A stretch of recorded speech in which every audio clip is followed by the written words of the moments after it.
आशा करता हूँ कि IPFT जो जिसका डिमांड भी हमारा जैसे ही 99.99% हमारा दोनों का डिमांड एक ही है। तो मैंने उनको कहा है कि आप अलग क्यों डिमांड कर रहे हैं, हम लोग सब एक होके आते हैं, बात करते हैं।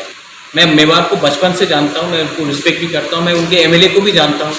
आपको किसी को चिंता करने का दरकार नहीं, हम लोग सब एक संग बैठकर एक आवाज़ अपने लोगों के लिए दिल्ली में जाकर बात करते हैं।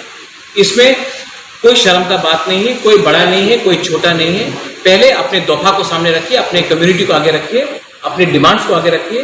पॉलिटिक्स चलते रहेगा, लेकिन अपने लोगों का सुरक्षा के लिए हमको एक संग एक प्लेटफॉर्म में आकर बात करना चाहिए। उनका रिस्पॉन्स बहुत पॉजिटिव है और मैं आशा करता हूँ कि आने वाले दिन में वो अपना डिसीजन जल्द से जल्द लेंगे। And what about Delhi part? Are you trying to contact the Home Minister? मैं चिट्ठी लिख रहा हूँ होम मिनिस्टर को, I will write a letter, और वो लेटर को भी हम पब्लिकली डिस्ट्रीब्यूट कर देंगे कि हमारा जो डिमांड है, कॉन्स्टिट्यूशनल डिमांड है फॉर ग्रेटर त्रिपुरा, आप लोग उसको उसमें हमको निमंत्रण दीजिए। हम लोग राइटिंग में ये बात करना चाहते हैं। हम पब्लिक को अंधेरे में नहीं रखना चाहते हैं, हम पब्लिक को धोखा नहीं दे सकते हैं। तो जो भी होगा मीडिया के सामने होगा, पब्लिक के सामने होगा, कोई साइलेंट या सीक्रेट कॉम्प्रोमाइज़ नहीं।